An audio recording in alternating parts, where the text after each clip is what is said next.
Mesdames, Messieurs, bonjour, bienvenue dans le bœuf politique sur JMTV+. Il y a de cela quelques années s'est déroulée au Congo-Brazzaville une énième élection présidentielle qui a vu pour une énième fois le challenger revendiquer une victoire qui lui a été pour une énième fois refusée, comme d'habitude. Et comme par hasard, c'est toujours le président sortant qui est réélu dans ces pays avec des scores dits soviétiques. Depuis alors, ce challenger qui est appelé général Moukoko est en prison.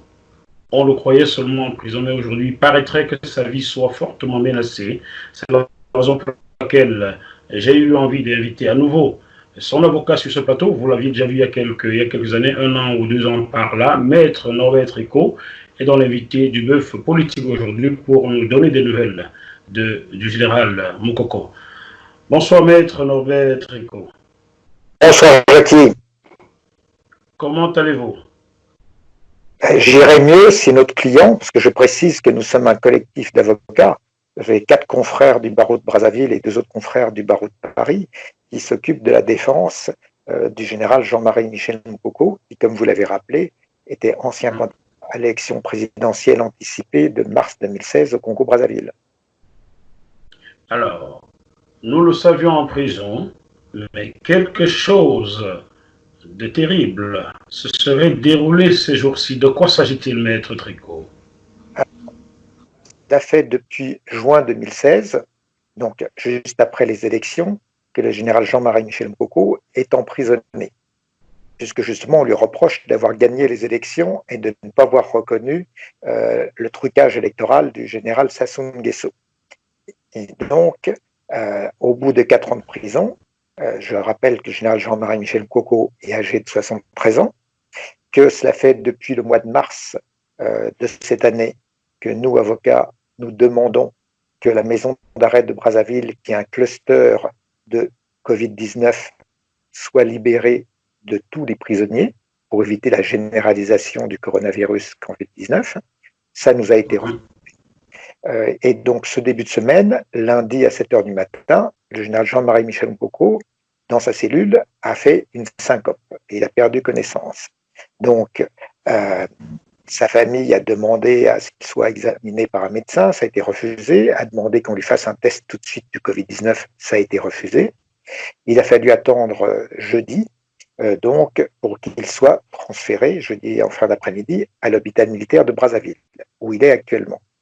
Et donc, on lui a fait un test hier, et effectivement, on a constaté qu'il était positif au Covid-19. Donc, et ce que souhaite sa famille, c'est qu'effectivement, il puisse être soigné, mais d'ores et déjà, il aurait dû être libéré, puisque ça fait depuis août 2018 que le groupe de travail sur la détention arbitraire des Nations Unies, de l'ONU, avait demandé sa libération immédiate. Le Congo-Brazzaville est membre de l'ONU et reconnaît le groupe de travail, mais pour l'instant n'a pas respecté cette décision. Donc nous demandons la libération immédiate du général Jean-Marie Michel Moukoko, comme d'ailleurs nous demandons la libération de tous les prisonniers, très nombreux prisonniers politiques au Congo-Brazzaville. Et là, il y a une urgence vitale. Donc là, il est à l'hôpital militaire de Brazzaville et le régime Sassou Nguesso veut le transférer dans un hôpital civil, les Yomo, qui est un véritable mouroir où on entasse les gens qui ont le coronavirus Covid-19 pour qu'ils puissent mourir, puisqu'on n'a aucun moyen de les traiter.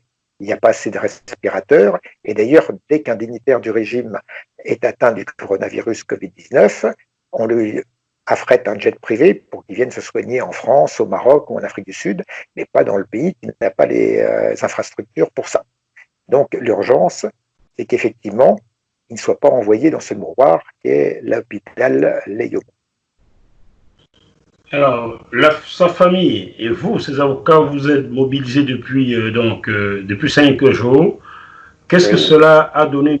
Nous sommes le 4 juillet 2020, jour de l'indépendance et de la liberté des États-Unis, mais malheureusement, pas de liberté pour Jean-Marie Michel Moukoko. Qu'est-ce que votre mobilisation a donné à ce jour?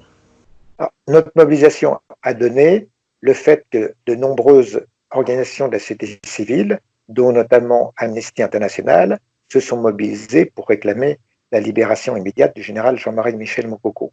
Ça, c'est positif. Nous intervenons également auprès de la communauté internationale.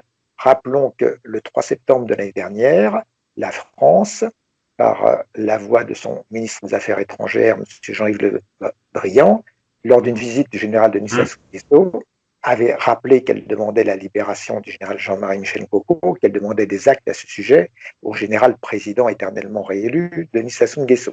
Bien entendu, cette recommandation de la France n'a pas été suivie d'effet.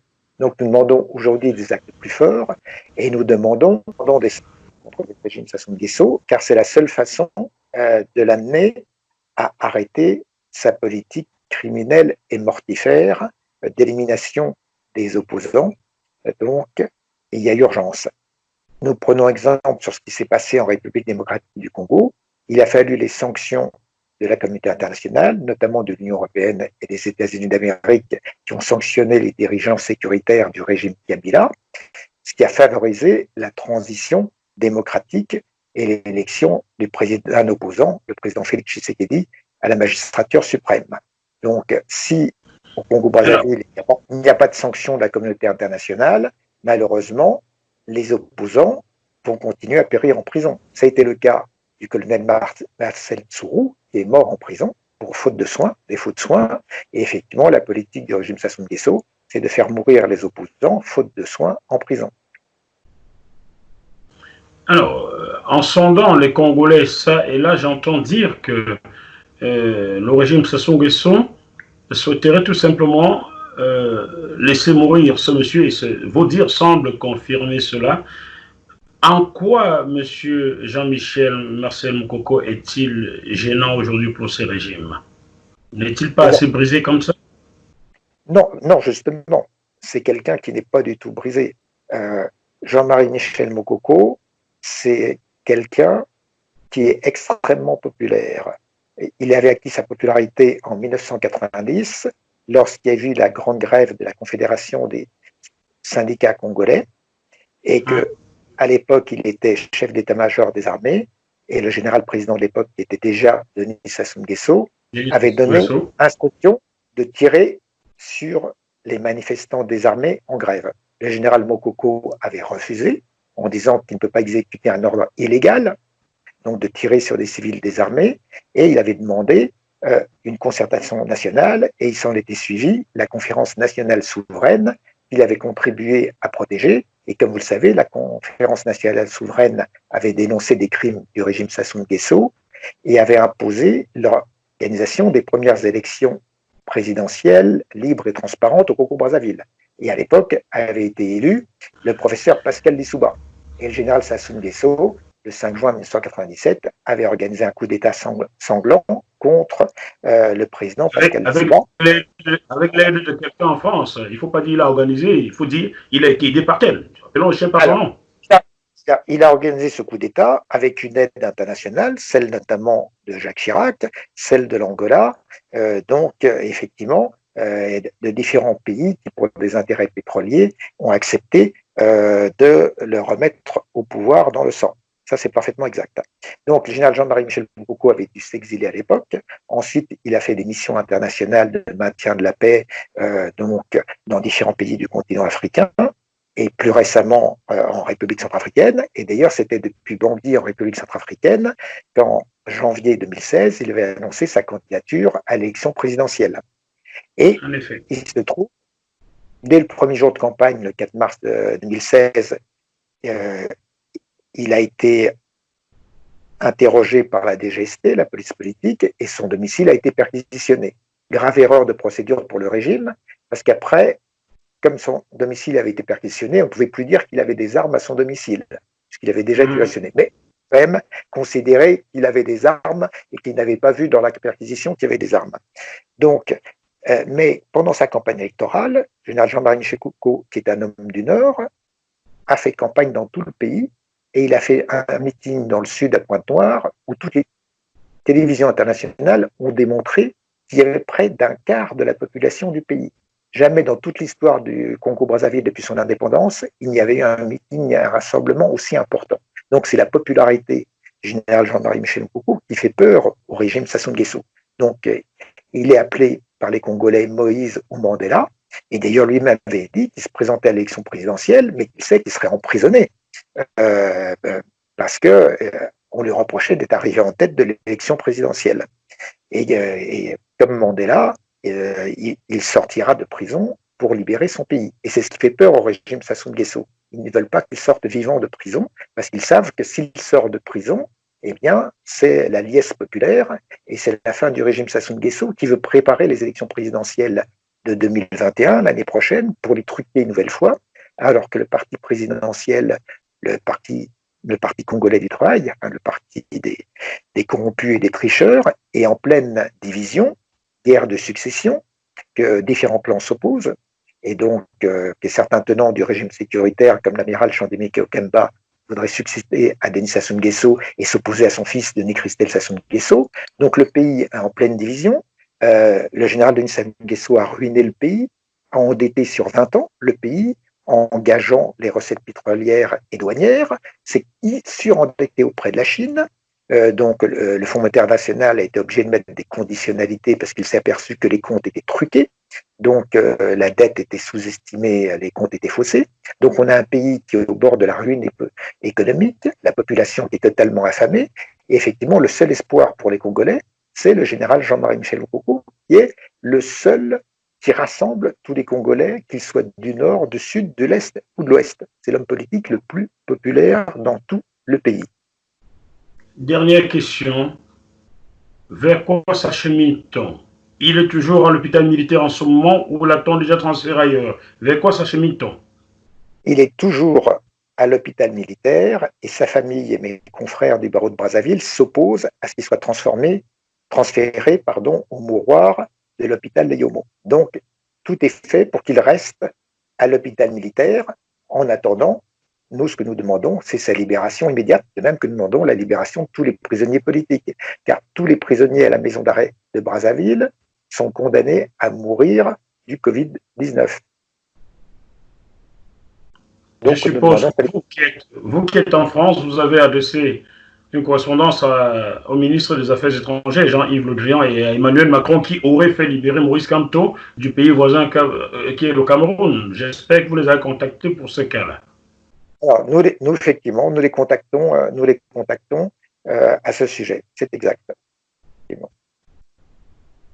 Très bien. Mais écoutez, gouvernemental. Donc, on craint que le délai de réaction de la France soit un petit peu plus long. Oui, vous savez, quand la France soutient un dictateur, les délais sont souvent très allongés. Hein? Donc, je ne suis pas surpris.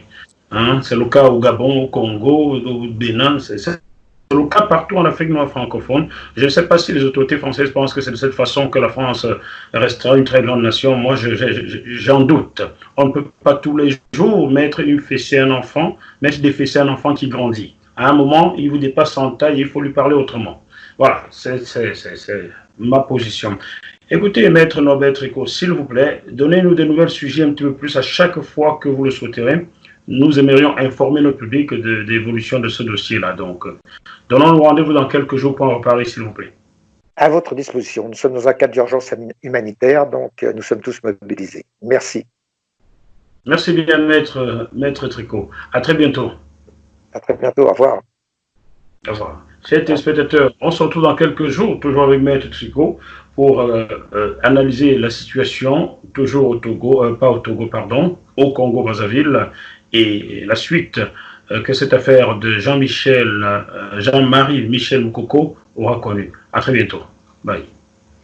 Je demande à JMTV+, de continuer à faire ce travail extrêmement important de recueillir les informations, de les recueillir avec esprit critique, pour ensuite les diffuser comme elle le fait, afin que les esprits s'éveillent, que les consciences s'ouvrent davantage et que les actes suivent.